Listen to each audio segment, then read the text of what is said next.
سورہ نساء آیت نمبر 95۔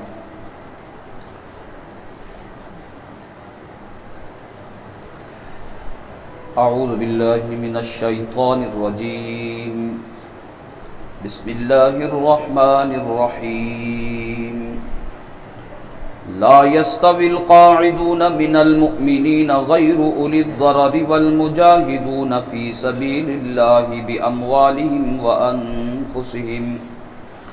فضل الله المجاهدين بأموالهم وأنفسهم على القاعدين درجة، وكلا وعد الله الحسنى، وفضل الله المجاهدين على القاعدين أجرا عظيما، درجات منه ومغفرة ورحمة، وكان الله غفورا رحيما۔ لا يستوي القاعدون من المؤمنين، برابر نہیں، یکساں نہیں گھروں میں بیٹھنے والے مومن، غیر اولی الضرر جو معذور نہیں ہیں، والمجاہدون اور وہ لوگ جو جہاد کرتے ہیں، فی سبیل اللہ اللہ کے راستے میں، باموالہم وانفسہم اپنے مالوں اور جانوں کے ساتھ۔ فضل اللہ المجاہدین باموالہم وانفسہم، اللہ تبارک و تعالی نے فضیلت بخشی ہے المجاہدین اللہ کے راستے میں جہاد کرنے والوں کو، باموالہم وانفسہم اپنے مالوں اور جان کے ساتھ،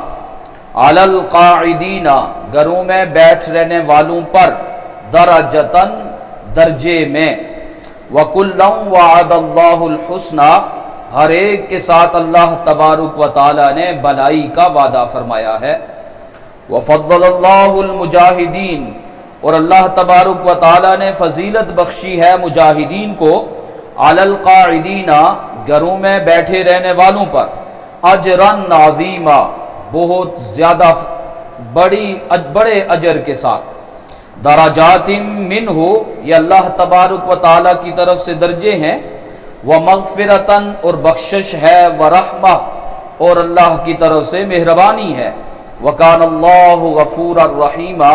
اور اللہ تبارک و تعالی بخشنے والا مہربان ہے۔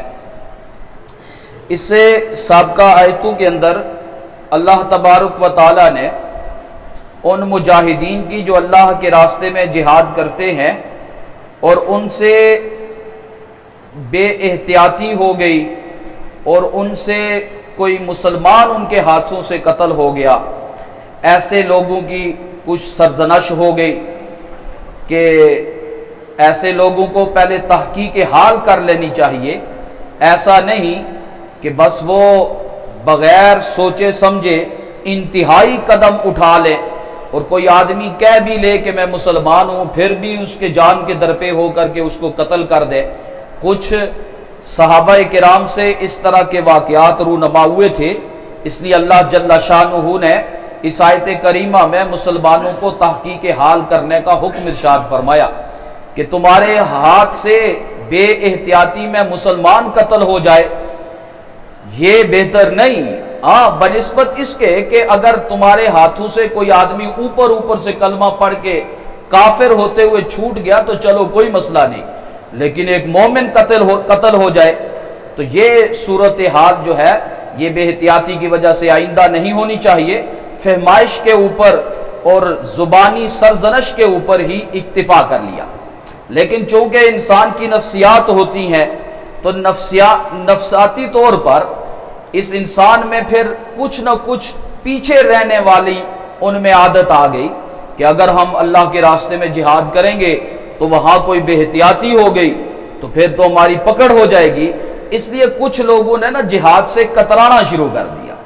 اور اللہ کے راستے میں جانے سے تھوڑا کترانے لگے۔ اس لیے اللہ تبارک و تعالی نے ان آیات میں اللہ تبارک و تعالی نے ان کی حوصلہ افزائی فرمائی اور ساتھ میں فضیلت کی یہ آیتیں نازل فرما کے اور آخر میں فرما دیا کہ اگر تم سے کوئی کوتاہی ہو گئی نا تو مغفرہ اللہ تبارک و تعالی بخشش بھی تو کرنے والا ہے، بعد میں معافی مانگ لو، اللہ تبارک و تعالی تمہیں معاف فرما دے گا۔ اس لیے یہاں فضیلت انہی مجاہدین کی فرمایا جو لوگ اللہ کے راستے میں مال و جان کے ساتھ جہاد کرتے ہیں، وہ لوگ جو گھروں میں بیٹھے ہوئے ہیں، نماز روزہ زکوٰۃ یہ سارے کام انجام دے رہے ہوں، سارے کے سارے اچھے کام کر رہے ہوں، اس کے باوجود بھی اللہ کے راستے میں نکل کر کے جہاد کرنے والے اور یہ دونوں یکساں نہیں ہو سکتے، دونوں کو آپس میں یہ والی نسبت نہیں ہو سکتی کہ دونوں کا درجہ برابر ہو جائے، ایسا ہرگز نہیں، بلکہ جو اللہ کے راستے میں جہاد کرنے والے ہیں، مال اور جان سب سے قیمتی جو جہاں ہے وہ جان ہی ہے، اسی کی حفاظت کے لیے سارے کے سارے حصار بنائے جاتے ہیں۔ اس جان کو بھی اللہ کے راستے میں قربان کرنے کے لیے جو لوگ میدان میں چلے جاتے ہیں، ان کی دوسرے لوگوں پر جو گھروں میں بیٹھے ہوئے ہیں ان کو اللہ نے درجہ میں فضیلت بخشی ہے اور بہت بڑا اجر عنایت فرمایا ہے۔ چنانچہ اب اس میں بعض صحابہ جو جہاد میں شریک ہی نہیں ہو سکتے تھے، حضرت عبداللہ ابن ام مکتوم رضی اللہ تعالیٰ عنہ، وہ بڑے ہی آپ علیہ الصلوۃ والسلام کے پاس تشریف لائے بڑے پریشانی کے حالت میں، اور آ کر کے کہا یا رسول اللہ میں تو نابینا ہوں، میں تو جہاد میں شریک ہو نہیں سکتا، تو آپ میرے لیے ارشاد فرمائیے۔ تو اس پر یہ آیت کریمہ میں یہ لفظ اضافہ کر دیا گیا غیر اولی الضراری، جو معذور نہ ہوں پھر گھر میں بیٹھے ہوئے ہوں ان کے اوپر فضیلت ہے، جو معذور ہیں وہ تو معذور ہیں، ان کے لیے یہاں حکم بیان نہیں ہوا۔ اب اس تناظر میں دیکھتے ہوئے یہ چار گروہ بن جائیں گے۔ ایک گروہ تو وہ ہے جس کا پیچھے تذکرہ ہو چکا ہے، اور وہ گروہ ہے کہ وہ منافقوں کا گروہ، کہ جب ان سے کہا جاتا ہے لَيُبَطِّئَنَّ تو وہ تاخیر کرنا شروع کر دیتے ہیں، ہیلے بہانے حجتیں بنانا، ہماری سواری تیار نہیں، سامان تیار نہیں، ٹانگ میں درد نکل آیا، یہ وغیرہ ذالک۔ تو یہ ہیلے بہانے کرنے والے یہ تو منافقوں کا ٹولہ ہے، ان کا یہاں تذکرہ نہیں ہو رہا، وہ تو الگ ہو گیا۔ اب یہ پھر قائدین سے کون سے قائد مراد ہے؟ قائدون جو ہے نا یہ جمع ہے قائدون کی، قائد کا مطلب ہوتا ہے بیٹھ جانا، ایک وہ قائد ہوتا ہے حمزہ کے ساتھ، وہ اور چیز ہے، یہ ہے قائد عین کے ساتھ، اس کا مطلب ہوتا ہے بیٹھے رہنے والے۔ اب یہ بیٹھنے والے گھروں میں کون سے والے؟ کہ جن کے دل میں جہاد کا جذبہ موجود ہے، البتہ فی الحال تمام مسلمانوں کی ضرورت نہیں، بعض مسلمانوں سے ہی کام چل جاتا ہے، اور جب اعلان ہوا تو کچھ شریک ہو گئے، کچھ پیچھے رہ گئے۔ اذا نصحوا للہ ورسولہ، سورہ توبہ میں فرمایا کہ جب وہ اللہ اور اس کے رسول کی خیر خواہی رکھنے والے ہوں، پیچھے اپنے اعمال پورے کے پورے انجام دینے والے ہوں، یہاں فضیلت مجاہدین کو ان پر حاصل ہے کہ جو اللہ کے راستے میں لڑتے ہیں، اور یہ جو پیچھے تیار ہیں کہ اگر کہیں کوئی حکم آ گیا تو وہ بھی تیار ہیں، یہ نہیں کہ ہیلے بہانے کریں گے، وہ تو منافق ہے۔ اور ایک تیسرا گروہ جو ہے وہ ہے کہ جو معذور ہے، ان کو مستثنا ہے کہ جو آدمی نابینا ہے، لنگڑا ہے، اپاہج ہے، کسی ایسی مرض میں مبتلا ہے کہ چلنے پھرنے سے عاری ہے، ایسا شخص وہ مستثنا ہے۔ تو فرمایا مجاہدین کو اللہ نے فضیلت بخشی ہے۔ یہاں تو دو چیزیں ذکر ہوئی ہیں کہ جو اپنی جان اور مال کے ساتھ جہاد کرتے ہیں، جان اور مال کے ساتھ۔ البتہ ابو داؤد شریف کی جو روایت ہے اس میں آپ علیہ الصلوۃ والسلام نے ارشاد فرمایا جاہد الکفار والمشرکین باموالہم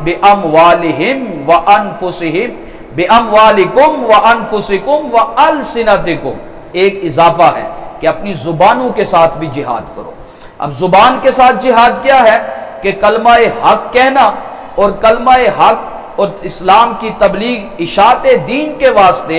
آدمی جو کلمات انجام دے گا، اور ایسے ہی تالیف کے ذریعے، تصنیف کے ذریعے۔ اسی لیے ایک حدیث میں یہ بھی ارشاد فرمایا گیا کہ یؤذن مداد العلماء بدم الشہداء، کہ اللہ تبارک و تعالی قیامت کے دن علماء کے لکھی ہوئی جو سیاہی ہے اس کا جو مقابلہ فرمائیں گے وہ شہداء کے خون کے ساتھ فرمائیں گے۔ اس لیے کہ زبان کے ساتھ بھی جہاد ہے۔ البتہ جہاد کا جو اہم ترین جو اس میں فرد ہے وہ وہی ہے کہ جو کفار کے ساتھ جا کر کے مارکہ آرائی ہوتی ہے۔ ایک صحابی آئے اور آ کر کے ایک اونٹنی بما ساز و سامان کے آپ علیہ الصلوۃ والسلام کے خدمت میں پیش کی۔ یا رسول اللہ میں تو نہیں جا سکتا، لیکن یہ میری اونٹنی کسی مجاہد کے حوالے کر دیجئے، وہ اللہ کے راستے میں لڑے۔ تو پیارے آقا علیہ الصلوۃ والسلام نے ارشاد فرمایا کہ او میرے صحابی، تمہیں جنت میں اللہ تبارک و تعالی ایسی ہی 700 اونٹنیاں دے گا۔ یعنی کہ عام حالت میں میں اور آپ اگر 1 روپیہ صدقہ کرتے نا تو ہمیں 10 گنا ملے گا اس جنت میں، یہ وعدہ ہے۔ من جا بالحسنہ فلہ عشر امثالہا، لیکن جو آدمی مجاہد کے اوپر خرچ کرے گا اللہ اس کو 700 گنا بڑھا کر کے دے گا۔ 700 کی جو وعدہ ہے یہ مجاہد کے لیے ہے۔ اور آپ علیہ الصلوۃ والسلام ایک غزوہ میں شریک ہوئے، واپسی میں تشریف لا رہے تھے، اور آپ علیہ الصلوۃ والسلام نے ارشاد فرمایا کہ وہ لوگ بھی تمہارے ساتھ شریک ہیں جو جنہوں نے کوئی وادی کا سفر نہیں کیا، تمہارے ساتھ ادھر نہیں آئے، لیکن انہوں نے تمہارے اوپر مال خرچ کیا ہے۔ اس لیے 2 چیزیں الگ الگ ہیں، بِأَمْوَالِكُمْ، مال کے ذریعے سے، تو جو آدمی جان کے ذریعے سے بھی کرے، مال کے ذریعے، وہ تو اعلیٰ ہی اعلیٰ ہوا۔ البتہ جو جان کے حوالے سے نہیں جا رہا، مال دیتا ہے، تو یہ بھی بہت بڑی اس کی طرف سے ایک قربانی ہے کہ جو اثار کر رہا ہے اور اپنا مال لگا رہا ہے۔ بہرحال اس سے اتنی بات تو امام ابو بکر جساس رحمہ اللہ نے لکھی ہے کہ اس سے جہاد کے فرض کفایہ ہونا معلوم ہوتا ہے، کیونکہ اللہ تبارک و تعالیٰ نے آگے ارشاد فرمایا کُلًّا وعد اللہ الحسنیٰ، جو گھروں میں بیٹھے ہوئے معذور نہیں، گھروں میں بیٹھے ہوئے باقی اعمال سر انجام دے رہے ہیں، اور ایک وہ ہیں جو اللہ کے راستے میں لڑ رہے ہیں، ان کا درجہ تو بہت اعلیٰ ہے، لیکن کُلًّا وعد اللہ الحسنیٰ، اللہ نے جنت کا وعدہ ہر ایک کے ساتھ فرمایا ہوا ہے۔ جنت کا وعدہ جب ہر ایک کے ساتھ ہے تو اس سے یہی پتہ چلا کہ جہاد میں جانا یہ فرض کفایہ ہے، جہاد میں جانا فرض کفایہ، لیکن یہ اس صورت میں جو عام حالات ہوں کہ جب ملک کے دفاع کے لیے ایک فوج ہے وہ پوری ہے اور وہ دفاع کر سکتی ہے تو بس کافی ہے۔ لیکن اگر دشمن حملہ آور ہو جائے، اور ایسے دشمن جب حملہ آور ہو جائے تو پھر فقہا نے لکھا ہے عورت اپنے شوہر کی اجازت کے بغیر نکلے گی، غلام اپنے آقا کی اجازت کے بغیر نکل جائے، بیٹا اپنے باپ کی اجازت کے بغیر پھر نکل کر کے جہاد میں جائے گا، جس کو کہتے ہیں نفیر عام، اس وقت جہاد فرض عین ہو جاتا ہے، ہر آدمی کے اوپر لازم ہو جاتا ہے کہ وہ نکلے۔ البتہ عام حالات کے اندر جہاد فرض کفایہ ہے، اور فرض کفایہ کا مطلب یہ ہوتا ہے کہ جو لوگ شریک ہوتے ہیں ثواب انہی کو ملتا ہے، پیچھے والوں کو نہیں۔ جیسے کہ نماز جنازہ فرض کفایہ ہے، کوئی بھی ادا نہیں کرے گا تو سارے کے سارے گناہ گار ہوں گے، اور اگر ایک جماعت محلے کی اور اس بستی کی وہ ادا کر لیتی ہے تو ثواب وہ 1 قرات اور 2 قرات کا ثواب وہی لے کر کے جائیں گے جو نماز پڑھ رہے ہیں۔ تو یہی بات یہاں سمجھائی گئی ہے کہ دیکھو اللہ کے راستے میں لڑنے سے کترانا نہیں، کیونکہ اللہ کے راستے میں لڑنے والے مجاہدین کو اللہ تبارک و تعالیٰ نے فضیلت بخشی ہے کہ ان کو بڑے درجات اللہ تبارک و تعالیٰ نے عطا فرمائے ہوئے ہیں۔ تو لہذا جہاد عام حالت میں فرض کفایہ ہی ہے، اور جو نفیر عام ہو جائے، کوئی دشمن حملہ آور ہو جائے تو ایسی صورت میں فرض عین ہو جاتا ہے۔ جہاد کی اس مشروعیت کو تا قیامت اس کے باقی رہنے کو عام طور پر یہ ایک ایسا ہتھیار ہے نا کہ اس سے اسلام کو غلبہ ہوتا ہے۔ آپ علیہ الصلوۃ والسلام نے ارشاد فرمایا اسلام کی سربلندی جو ہے، کوہان جو ہے نا، وہ جہاد ہے۔ باقی ساری کی ساری چیزیں اپنی جگہ ان کی ایک حیثیت ہے، لیکن جو بلندی حاصل ہوگی، غلبہ حاصل ہوگا، وہ جہاد ہی کے ذریعے سے حاصل ہوگا، جہاد کے بغیر حاصل نہیں ہو سکتا۔ اسی واسطے جو بھی دشمن قوتیں ہیں کفار، ان کی زیادہ تر توجہ اسی کے اوپر رہی، مجاہدین کو دہشت گرد قرار دے دیا گیا۔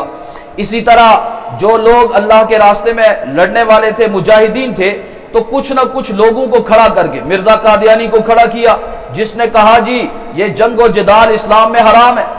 ایسے ایسے اشعار پڑھ کے کہ اب آ گیا نیا رسول اور اس نے یہ جنگ و جدال کو حرام قرار دے دیا۔ اس طرح کے لوگ کھڑے کر کے نا اس نے جہاد والا یہ جو ایک تصور ہے، خیال ہے، جس کے لیے تو تیار کیا جا رہا ہے مومن کو کہ مومن چلو تمہارے لیے تو اصل میدان وہی ہے کہ اس میں لڑو،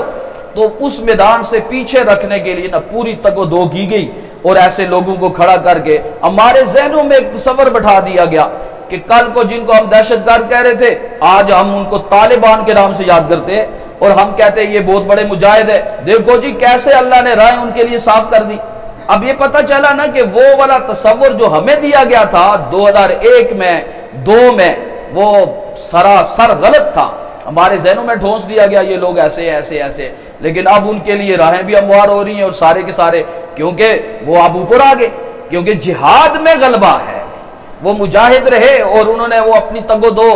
قائم رکھی اور اس سے وہ پیچھے نہیں ہٹے، تو اللہ تبارک و تعالیٰ نے آج ان کو کیا کیا؟ سرخرو کیا۔ تو ان آیات میں اللہ تبارک و تعالیٰ نے مجاہدین جو اللہ کے راستے میں لڑنے والے ہیں ان کی فضیلت بیان فرمائی ہے، فرمایا لا یستوی القاعدون من المؤمنین، مومنوں میں سے جو پیچھے بیٹھ جانے والے ہیں گھروں میں بغیر کسی عذر کے، وہ اور وہ جو اللہ کے راستے میں لڑنے والے ہیں مال اور جان کے ساتھ، لا یستوی، یہ دونوں یکساں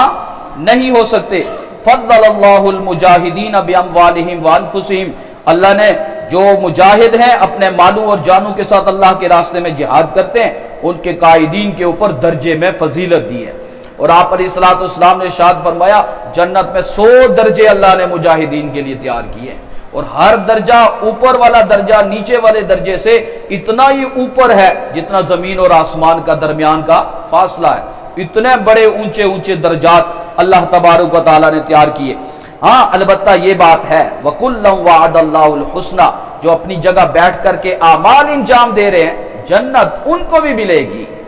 البتہ درجے میں وہی ہوگا، تفاوت ہوگا۔ فرمایا وَفَضَّلَ اللَّهُ الْمُجَاهِدِينَ، اللہ نے فضیلت بخشی ہے مجاہدین کو قائدین پر اجرا عظیما، بہت بڑے درجے میں، درجات منہ، یہ اللہ تبارک و تعالیٰ کی طرف سے درجے ہیں، وَمَغْفِرَةً، اور باقی کوئی کمی کوتاہی ہو جاتی ہے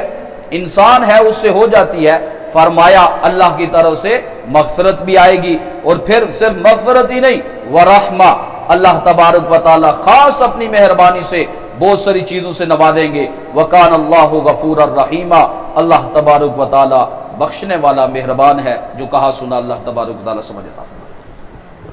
الحمدللہ رب العالمین والعاقبۃ للمتقین والصلاة والسلام علی اشرف الانبیاء والمرسلین، اللہم اعنا علی ذکرک وشکرک وحسن عبادتک، اللہم اکفنا بحلالک عن حرامک واغننا بفضلک عمن سواک، ربنا آتنا من لدنک رحمتا وہیئ لنا من امرنا رشدا، ربنا آتنا من لدنک رحمتا وہیئ لنا من امرنا رشدا،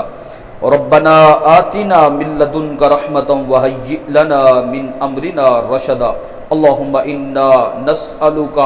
علما نافعا وعملا متقبلا ودعاء مستجابا ورزقا طیبا واسعا وشفاء من كل داء، ربنا تقبل منا انك انت السميع العليم برحمتك۔